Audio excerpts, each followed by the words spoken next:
Ruth Bader Ginsburg's days on the Supreme Court are numbered. Until today, she had a perfect attendance record for 25 straight years of court proceedings, but now she's too sick to attend, folks. This may be it. We may be seeing the beginning of the end of 70 years of judicial Supreme Court activism.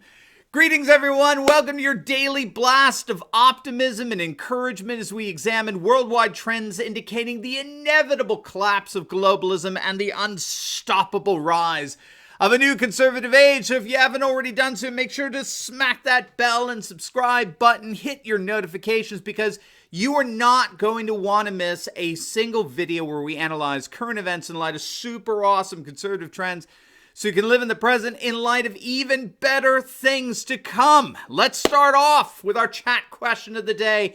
How long before Ruth Bader Ginsburg vacates her seat on the Supreme Court? Let us know what you think in the comments below. This should be a very interesting comments feed. I can't wait to read it. You know, we are going to look at why her days on the Supreme Court are indeed numbered, and why the days of judicial left-wing activism are indeed finally coming to an end. But first, a huge shout out to the sponsors of this video, and that's our good friends over at American Values Investments. We all love freedom here on this channel, but Ronald Reagan warned that freedom is only one generation away from extinction. And Ben Franklin said only a virtuous people are capable of freedom.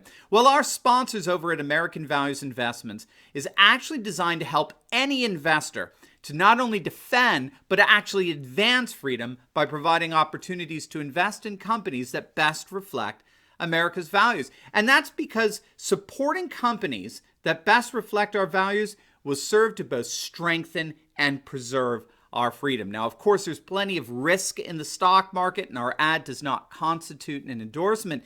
But you can learn more at AmericanValues.com or simply by clicking on the link below. You'll be glad that you did.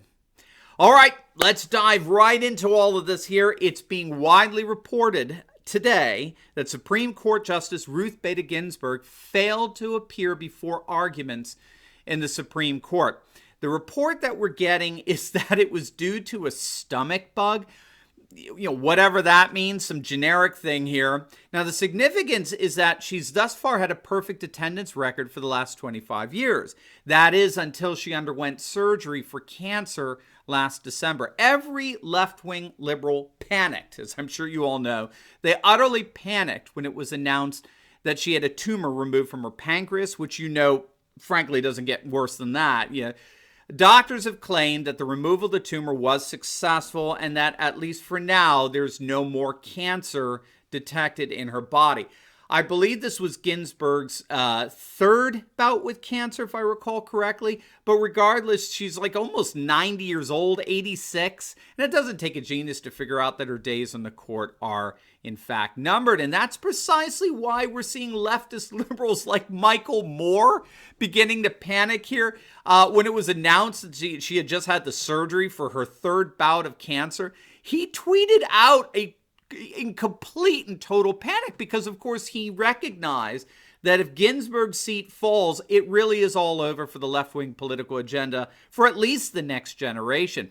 And what I've noted before is that in many respects, this panic evidenced by left-wing diehards like Michael Moore is all too little too late. Whether he and others realize it or not, the conservative dominance over the courts has already begun. There's nothing they can do about it. Brett Kavanaugh is the fifth and decisive conservative vote in the Supreme Court. Yes, I know Justice Roberts waffles here and there, no question. But overall, he's relatively consistent in his conservatism and his voting record on the court. But there's no question that a sixth conservative would solidify a staunchly constructionist, pro-constitutional conservative court for a generation. But there's more to it than that. As we talked about in last week's video on this topic, conservatives are already dominating all levels of our court system. You'll definitely want to check out a video that I just uploaded last week. It was a very special week in the Trump presidency because it was the week that he appointed his 160th federal judge. That's more federal judges appointed, this time in their respective presidencies, as the last 5 administrations. We're talking about more judges being appointed by Trump than at any other time in the last 30 years. You're going to absolutely love the video, so just click on the link at the top right of this video, and I'll link it down below for you as well in the pinned comments. Yeah, it's true. It's pretty amazing. I mean, few people actually realize how much Trump is transforming the judiciary. President Trump has actually appointed more federal appeals court judges at this point in his presidency than Barack Obama and George W. Bush combined, okay? And if you don't know, federal appeals court judges, they're the powerful judges who sit just below the Supreme Court level. 8 of the 9 current Supreme Court justices, they were all federal appeals court justices, including, of course, the most latest Brett Kavanaugh. No president in the last 5 administrations has even come close to appointing as many appeals court judges as our dear President Donald J. Trump.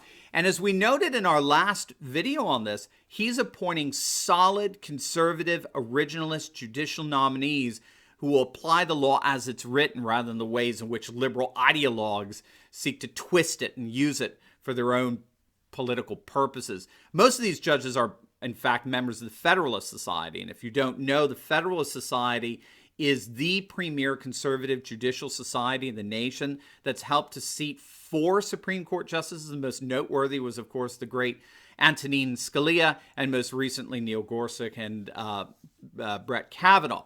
Now, all of this should serve as a reminder to us how far we conservatives have come. If you think it through, the very fact that left-wing liberals are so panicked over the welfare of a single sitting judge should confirm for each and every one of us just how much we're winning. They know Ginsburg's days in the Supreme Court are numbered. They know that. They know Trump is going to be the president who's going to appoint her replacement, and they know that a Republican Senate is going to confirm that appointment. Left-wing liberals know this. The problem is that they can't bring themselves to come to terms with this. It's like the stages of grief. And leftists like Michael Moore are still in the denial stage or the outrage stage, right? But eventually, whether they like it or not, left-wing liberals are going to have to come to terms with the fact that the Supreme Court, their revered and beloved instrument of shoving their leftist globalist worldview down our throats for the last 70 years, is turning definitely and decisively to the conservative right. Now, if you're pumped up about that, I've got something even better for you. You're not going to want to miss a video I just loaded up on the latest epic fail surrounding the young and misguided environmentalist Greta Thunberg. It's utterly hilarious, and it's going to absolutely make your day. So make sure to click on the link at the top left of the video, and I'll see you over there. God bless.